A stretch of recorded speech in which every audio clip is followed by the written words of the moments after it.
All right, I'm gonna do another video today.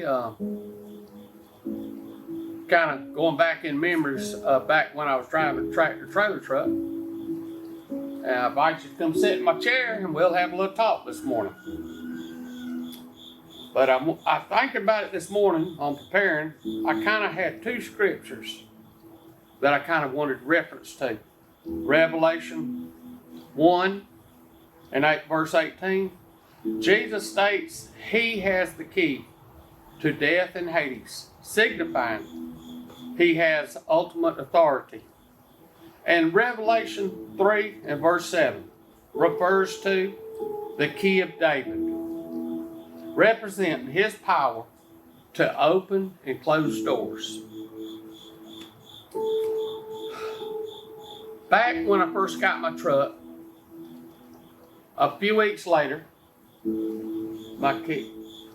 I lost my key. Let me find my key. Here, we're having a blooper in the middle of it here. I had my key here. Where's my key at? I was going to show. There it is.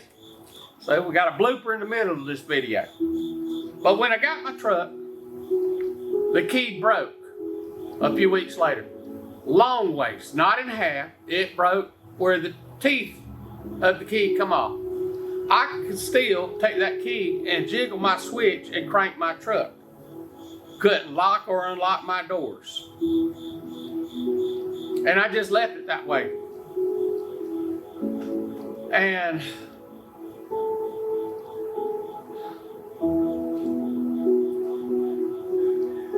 about a year later, I had a load that was going up to Chicago. I loaded up that Friday afternoon. And at my church, there was a man coming, and I always loved when a new person come to minister a word over us. I always loved to be there. But that weekend, I knew I couldn't be there to hear that preacher come, because I had to be already on the way to Chicago so that I could be in North Chicago and drop that load off first thing Monday morning. And so that Monday morning, I get my load off, and then I come back to the south side of Chicago, find me a truck stop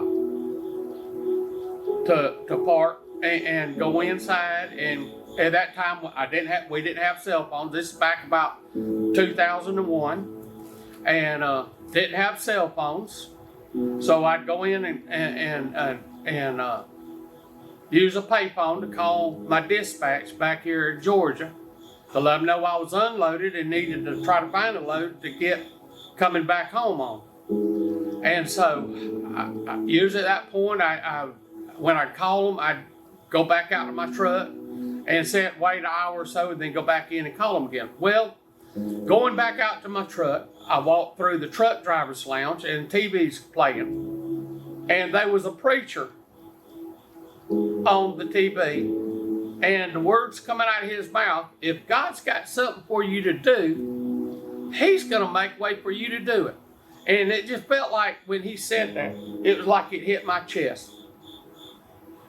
I come to find out a few years later who that preacher was. It was R.W. Shambach from back in the 60s. And when cameras were first being used in tent revivals and stuff, but R.W. Shambach will a lot of times look straight into the camera like I am doing right now, and he'd speak into it. He said, I got a word for somebody. He said, that's not here. He said, one day, another place, another time, somebody will be looking on the other side of this lens and hearing what I got to say. And he said that word will be for them that day. That word for me, and he had probably spoke that word, probably 30 years earlier. I don't know when he had spoken, but it felt like it hit me right here. And I go back out my truck, and I'm feeling just encouraged by what I just heard. And I'm sitting there, and I see another truck driver pull up across from me. And I knew to process what he was doing just by a visual watching him. I said, he's planning on going in the truck shop to get a shower. because I seen him gathering his clothes up for a change of clothes, and he steps down out of his truck. And when he shuts the door, I look, I can see expression on his face. I said, oh my, he just locked his keys in his truck. He sees me sitting in my truck. He walks over to me and said, do you have a pair of pliers and a screwdriver? He said, I locked my keys in my truck. I'm going to try to break my vent glass where I can reach my hand up and unlock my door. I said, yeah, I got some. I hand them to him. And I really don't know why I was doing what I did the next few steps. But I stepped down out of the truck, giving him the stuff that he needed. And I all the time I had my truck, I never would pull the key out of it. There was no need to. It was good for nothing. It was broken. But that morning, I pulled the key out of the switch and stick it in my pocket. And I follow him over to his truck, and he reaches up to start the prime on his vent glass, and I don't know what made me do it. I reached in my pocket, pulled my broke key out, stuck it in his lock, and went click. And he looks at me. He says, you unlocked my door. And I kind of stuttered, yeah. Stuck my key back in there. I'm in shock. I said, what in the world just happened? And I go back to my truck. He gets his stuff and goes on, gets a shower, comes out a little while later, and gets in his truck. He's sitting waiting, probably doing the same thing I'm doing, waiting to get a load to go wherever he's going. A little while later, he goes to sleep. I'm sitting there a few hours. I go in 2 or 3 times, call my dispatch. I ain't found my load. And I'm probably sitting there into the early afternoon. And when I say I hear God, it's not with these ears. It's right here. I hear it.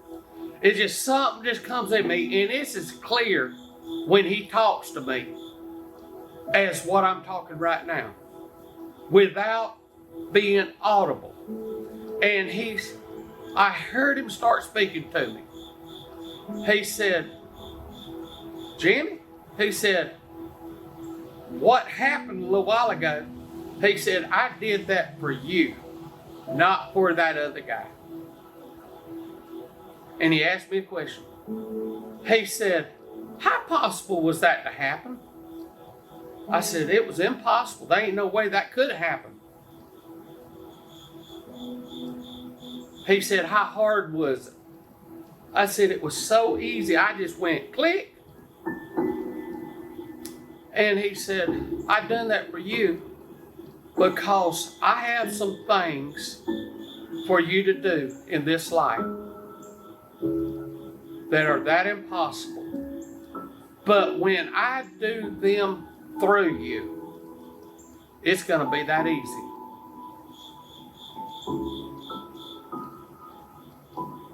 Man, I'm 1,100 miles from my home with my broke key that cranks my truck, won't lock and unlock my doors, and I walk out of thousands of trucks across America, and I'm in Chicago, and I walk up to one truck and just stick the key in that door and unlock that lock. That ain't possible. It ain't possible, and it sounds like I'm telling a lie, but it really happened.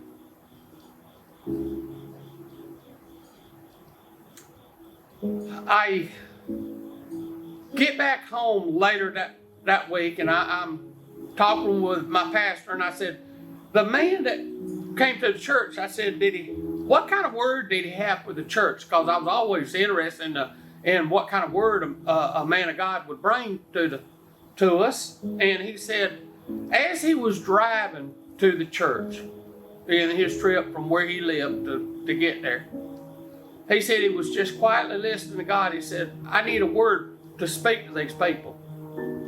And he kept not hearing nothing. He said, but he kept for miles and miles kind of riding in sync with a car that was going the same direction. And he said there was a decal on that car. And it said one thing. It said, put the key in the lock and unlock it. Strange decal. But he gets to the church. He said, the only word I got for you is I hear God say, put the key in the lock and unlock it. That word he gave to that church Sunday morning, I wasn't there. I was 1,100 miles away. But that word was for me. It shakes me to the core, even to this day, to know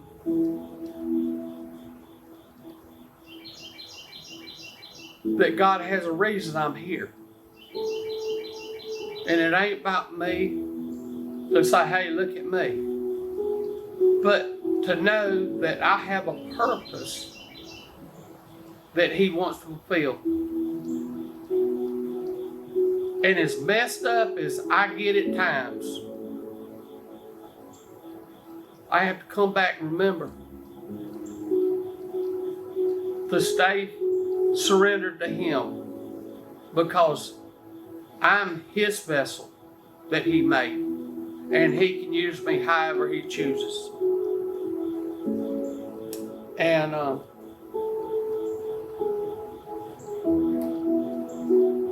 I hope, and my prayer is,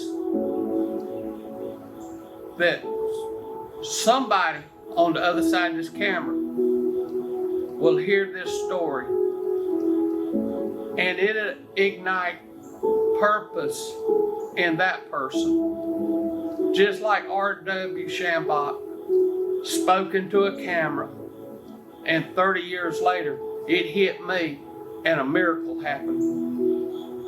Maybe by just sharing the story, that there'll be somebody, and God knows how to get it to the person, that it activate in the atmosphere something in their life, and a miracle happen to give glory to God. Y'all have a good day.